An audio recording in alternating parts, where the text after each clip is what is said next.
አዶኒየም ኦቢሰም የበረሃ ጽጌረዳ ወይም ደዘርት ሮዝ መገኛውና የባህላዊ ሕክምና የተለየ ባህሪያት ያሉት እጽዋት ነው።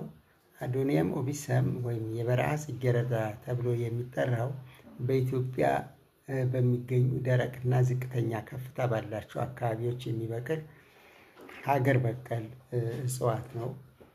የስነ ምህዳር ስርጭቱ በተፈጥሮ በደረቅ ሳቫና፣ በከፊል ደረቅ ቁጥቋጦ፣ በረግረጋማ ባልሆኑ ደኖች እና ዛፍ በቀል ሳራማ አካባቢዎች በተለይም ከባህር ወለል በላይ ከ300 እስከ 1400 ሜትር ከፍታ ባላቸው አካባቢዎች የሚያድግ ሲሆን አልፎ አልፎ እስከ 1800 ሜትር ከፍታ ባላቸው እና በወይና ደጋ አካባቢዎችም ይበቅላል። አዶኒየም ኦቢሰም የተፈጥሮ መኖሪያው እጽዋቱ በአስቸጋሪና ደረቃማ አካባቢዎች ብቻ እንዲኖር የሚያስችል ከፍተኛ ውሃ የሚያከማች ያበጠ ግንድ ወይንም ካውዴክስ ያሉት እጽዋት ነው።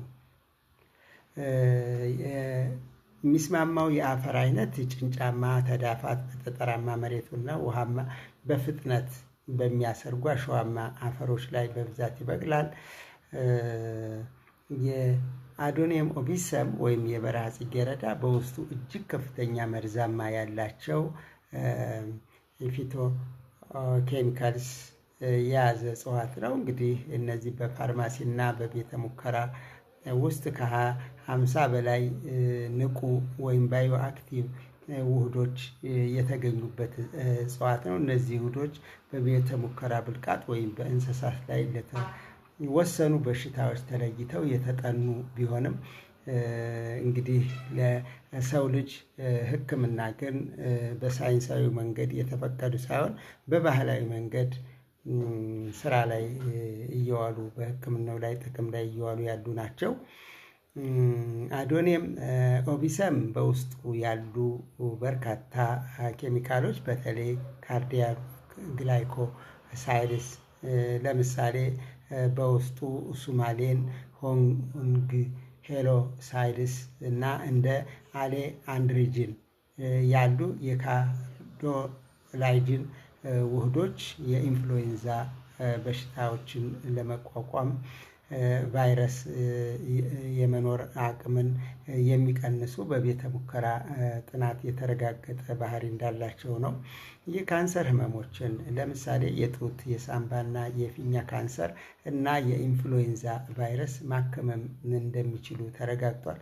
በቤተ ሙከራ ውስጥ የካንሰር ሴሎችን የመግደልና ስርጭት የመቀነስም አቅም እንዳላቸው አሳይተዋል። ነገር ግን የልብ ትርታን ሙሉ ለሙሉ ስለሚያዳክሙ በሰዎች ላይ መጠቀም እጅግ አስቸጋሪ እንደሆነና አደገኛ መሆኑንም ጥናቶች አመላክተዋል። ሌላ ፍላቮኖይድስ የማይክሮብ ኢንፌክሽኖች ወይንም የፍላቮኖይድ ተዋጽኦዎች እና የድፍድፍ ሜታኖሊክ ተዋጽኦዎች በቤተ ሙከራ የባክቴሪያ ኢንፌክሽኖች ውስጥ በስታፊሎኮከስ ላይ ወይም አርሺያ ላይ እና ፕሮቴየስ ሽልጋሪስ ባክቴሪያ ላይ ከፍተኛ የሰውነት መቆጣት ኢንፍላሜሽን ላይ የጸረ ባክቴሪያ ባህሪና የሰውነት የመቆጣትን የመቀነስ አቅም እንዳላቸው ታውቋል። ፕሬግናንስ እና ትራይተርፔንስ የሚባሉ በጥገኛ ተዋሳት የሚመጡ በሽታዎችን ሊትሚያሲስ እና ትራይፖኖሶማሲስ የሚባሉትን እና የገንዲ በሽታ እና የቫይረስ ኢንፌክሽኖችን ጥገኛ ተውሳኮችን የማጥፋት አቅም እንዳላቸው በባህላዊ መንገድ ለከብቶች መታጠቢያነት ቅማጭ፣ መዥገር የመሳሰሉ የውጭ ጥገኞችን እንደማጥፋት ጥቅም ላይ እየዋሉ ያሉ ኬሚካሎች ናቸው። ሌላው የቆዳና የቲሹ እክሎችንም ለማከም ይጠቅማሉ። በባህላዊ ፈሳሾች የስሩን የቅርፊቱን ተዋጽኦ፣ የአባላዘር በሽታ፣ ለቁስል፣ ለቆዳና ጥገኛ ተውሳኮች፣ ለጅማት፣ የጡንቻ ህመም በቅባትነት ወይም ለመታጠቢያነት ይጠቅማሉ። ፈሳሽ ሙጫው በቆይታ ለበሰበሱ ጥርስና ለተመረዙ ቁስሎችም ያገለግላል።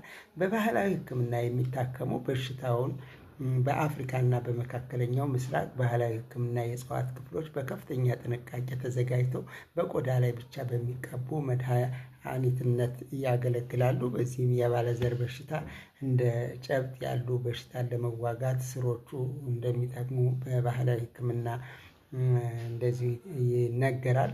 የበሰበሱ ቁስሎች፣ ኢንፌክሽኖች፣ በቆዳ ላይ ያሉ ባክቴሪያዎች ለመግደል እጽዋቱ ነጭ ፈሳሽ ወይንም የቅርፊቱ ሎሽን በቆዳ ላይ መቀባት ነው። የአፍንጫ መታፈንንም እንደዚሁ የስሩ ዲኮክሽን ወይም የተቀቀለው ፈሳሽ ለአፍንጫ ጠብታ ያገለግላል። ነገር ግን ይህ ፈሳሽ በስህተት ከተዋጠ ችግር ሊያስከትል ይችላል።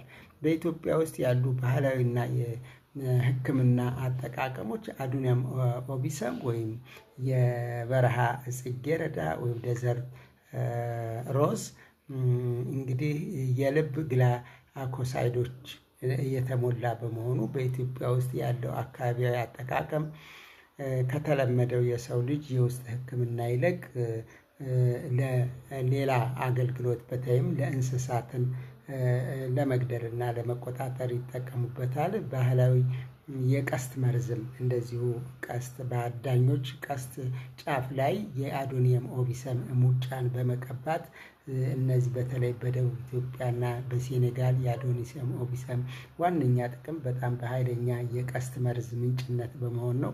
አዳኞች ትላልቅ እንስሳትን ለማደን ጫፉን በመቀባት እንጨቱ ስሩ ወይንም ፈሳሽ ሙጫውን በማፍላት ወፍራም የተከማቸ ሙጫ ያዘጋጃሉ። ይህ በውስጡ ያለው የልብ መርዝ እንግዲህ በእንስሳቱ ላይ ልብ ላይ ወዲያውኑ ስራ እንዲያቆም ያስችላል ማለት ነው። ስለዚህ የእንስሳት ጥናት ተውሳኮች መቆጣጠሪያ የአርብቶ አደሮች ከብቶችን ለመጠበቅ እጽዋቱን በውጫዊ መልኩ ይጠቀማል። የግንዱን ቅርፊት ወይንም ስሩ ተፈጭቶ ወደ ዱቄት ወይንም ልጥነት በመቀየር በግመሎችና በከብቶች ቆዳ ላይም እንደዚሁ ይቀባል ማለት ነው። ስለዚህ ጥገኛ ተውሳኮችን፣ ቅማሎችን፣ ቁንጫዎችን፣ መዥገርን ለማከም ይችላሉ።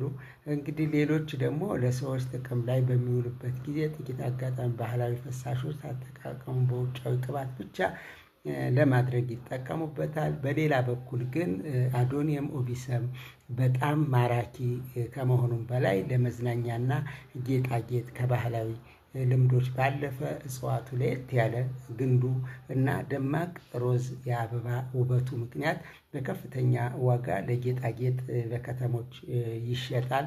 ስለዚህ በኢትዮጵያ ውስጥ በእንደዚህ አይነት ሁኔታ ጥቅም ላይ እየዋለ በመሆኑ እጽዋቱ እንግዲህ ባለበት እየተጎዳ ስለሆነ እንግዲህ በተለያዩ ችግኝ ጣቢያዎች ቢራባ እንደምታዩት ከለሩ በጣም ያምራል። ለጌጥ የሚውልበትም አለ። እንደገና ደግሞ እንደተቀመጠው በጥናት የተረጋገጡት የመድኃኒትነት ባህሪዎች ደግሞ መርዛማነታቸው ተወግዶ ጥቅም ላይ ሊውል የሚችል እጽዋት ነው ማለት ነው።